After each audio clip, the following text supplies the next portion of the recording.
Welcome to Whiskey Nightcaps, the channel where we do sip before sleep.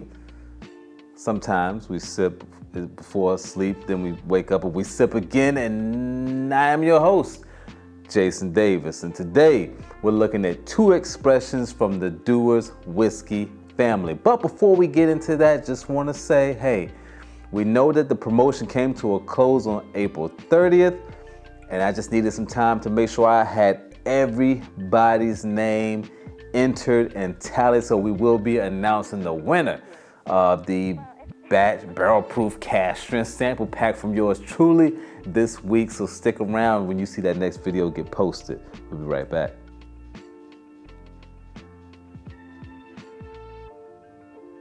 All right, so we're looking at Dewar's. Usually when you mention that name, people think about that white label Dewar's. You know, it's usually used for cocktails. It's like a rail liquor. Don't think I don't know bartender term, rail. But they do offer some other expressions. There's a 12-year-old. This is, I have the 15 and also the 18. And then there are some ones that are actually 20 plus years. Now, Dewar's has been around since 1846. And they've kind of had the same gig the whole time. You know, hey, if it's not broke, don't fix it. They're not distilling whiskey from the beginning. They've been blending whiskey. Now, this is a blended whiskey, which means it is a mixture of single malt whiskeys and single grain whiskeys from different distilleries. And if you don't know what those are, check this video that I did before. Plug. Now, both of these whiskeys come in these beautiful collector's tin cans, and I don't know about you, yo, but I hate getting stuff like this because then I can't throw it away. Like, somebody has to call A&E and put me on hoarders. My wife hates it. I'm like, yo, I can come up with any kind of excuse. Like, look, I could put nails in it, whatever. But we just can't throw these in the recycling. All right, now both of these are 40%, and I can hear some of you moaning and groaning, but hey, this is how I get my night started, all right? You got your own yard. When you cut the grass, you gotta prime that lawnmower. You can't just go right into it. All right, so let's take a look at this 15-year-old. Look at it, genius. Beautiful, like I said, nice color to it. Let's pour a little bit, get a little bit in the glass. All right, means nothing unless it's in the glass. All right, let's take a look at this 15-year-old. Now, this is less than 40 bucks, okay? This is less than $40. And even though it's 40%, say what you want to say, it's 15-year-old whiskey. 15-year-old whiskey is 15-year-old whiskey, no matter which way you slice it. And getting that for under $40 is a steal. Somebody lock me up. All right, so let's check this out and go to the palate on it. I can tell you, I have had this previously, and the nose amazes me every time. You know, the first few times I had this, I just really couldn't put my finger on what I was taking in because other whiskeys just don't have this profile. Now you're getting that creamy maltiness, but there was this note that I just really could not pinpoint. But I've come to the realization that it is roasted cashews, all right? Roasted cashews.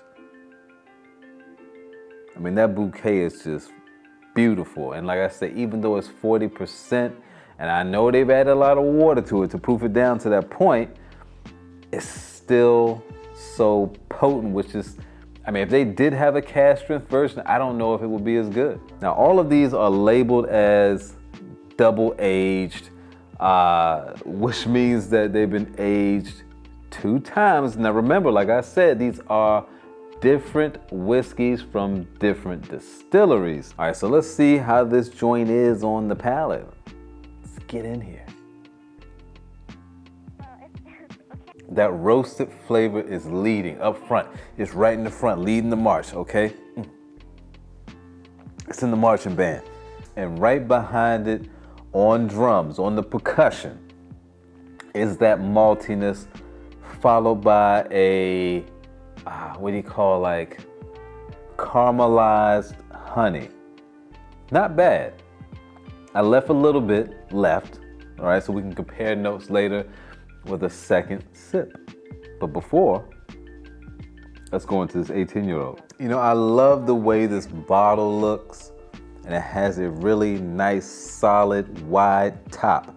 Now, the thing that's unique about this particular whiskey is that on the label, it actually lists all of the distilleries that these whiskeys were sourced from, which you typically don't see when it comes to blended whiskey. They want to keep their recipe a secret.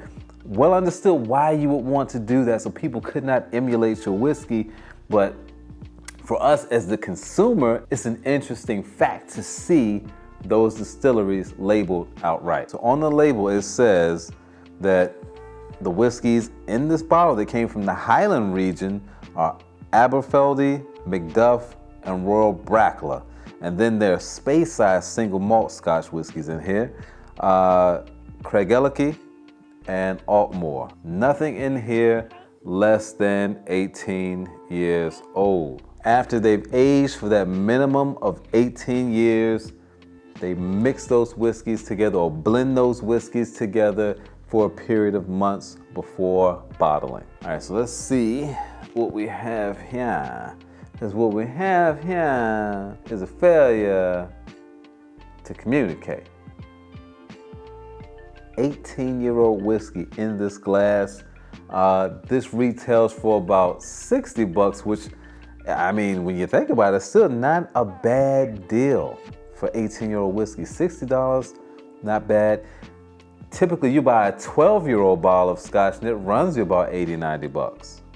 Now, I know that Dewar uses bourbon and ex-sherry cask because there is like a faint bourbon spice smell to it, but the maltiness is very heavy, very rich, very cereal-like. And I'm getting a little bit of like lemon. Now on the label itself, or if you go on the website and you look up this whiskey, it says that this one should be enjoyed after dinner, like an after dinner aperitif, which led me to believe that it is sweet. But there's only one way to find out, baby. It's not sweet. That's pretty good. Very malty on the palate. You know, it's like eating, you remember the regular Cheerios your parents would buy you because they didn't want to get like the good stuff and you had to add your own sugar to it?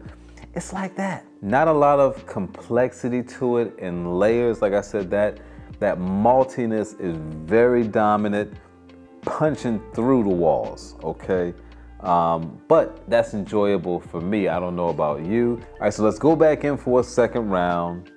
We'll compare notes, see which one is the better value. All right, so let's go back into this 15-year-old. That sounds horrible. The smell has gotten a little sweeter, but not like candy sweet. More like a vanilla. Still has that creamy and the roasted cashew. Slancha. The oakiness is there. I got a little bit of dried fruit, like a little bit of dried apricot. Interesting fact, the 15-year-old is actually called the Monarch. It's named after a painting. And in this painting, it's called, I believe, the Monarch of the Glen. Hold on, let me cheat. I was correct. It is called the Monarch of the Glen, which is a depiction of a stag, which you see come up a lot in scotches. In between the two, man, let's go to some comments, some recent comments, and see what the people have been saying. See, Michael Ride commented, "I am new to your channel, but I'm very impressed with you and your content. Keep up the great work. I really want to try that rare breed. If you don't have it, you need to go out and get it. It's available everywhere that I can think of, and you won't be disappointed for sure." Surf Minion said, in response to my Balcones video, "If you enjoyed the Brimstone, you would love to try the Nika Coffee Malt. Make sure it's malt and not grain variant, because that's the one I usually see is the Nika coffee grain. Very similar, except the Nika has Japanese traits, but the nose and profiles are pretty damn similar. Both very malty, rich, sweet. I was surprised at the Brimstone. First sip, I was like, this is like the American version of coffee malt. I love Balcones Brimstone. It took a while to grow on me because of the smokiness of the corn whiskey, but eventually I came to appreciate it. TBJ, in response to my, what is this? Old Elk Wheat Whiskey. Says, I don't think the top was a tree trunk. It looks like the base of an elk or stag antler. And since it's elk whiskey, yes, TBJ, I've only been told this a million times since I put out this video. I have received the tongue lashing of people who know the true meaning of that bottle top. Throw me a frickin' bone, Scott. No, man, I used to be a woodworker, and so that's all I could see when I looked at that. The top to the bottle was wood, like a stump, you know. But I'm not a hunter. LH replied in response to my video about the Dalmore. Even at 40% in artificial coloring, it's still good. You can keep that. I'd rather have one of these two at a lower price point. All right, let's go into this Dewar's 18-year-old. 18. I don't feel as bad saying that because it's legal. All right, let's see what's up with this joint.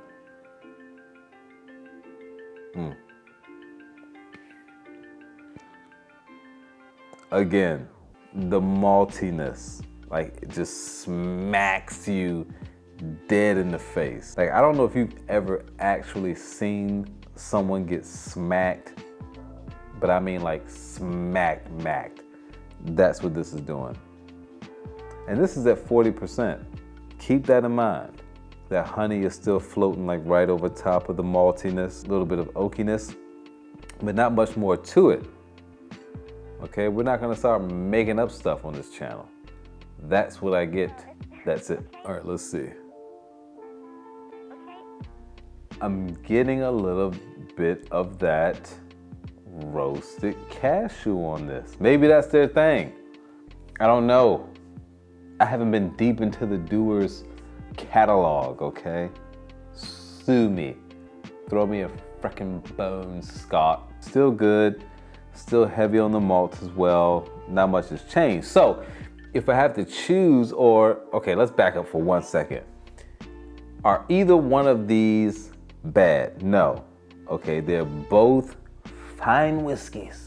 Okay, I don't care if they're blended. You watch your tongue. They're both good whiskeys. Dollar value wise, yes, like you're good. The 15-year-old, under 40 bucks, what kind of conversation are we having?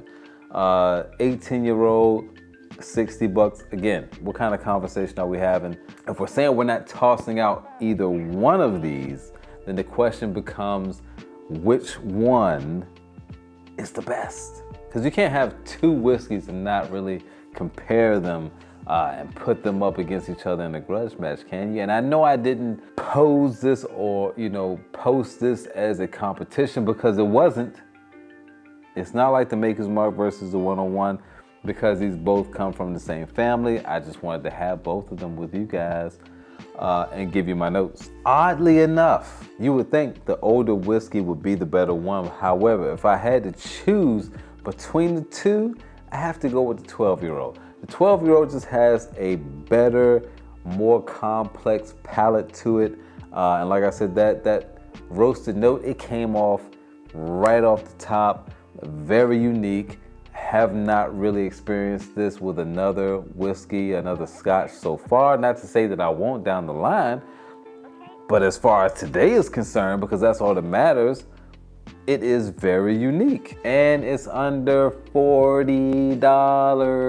This is COVID whiskey, okay? A lot of people can't afford the same things right now during the pandemic, and this is what you can spend your money on.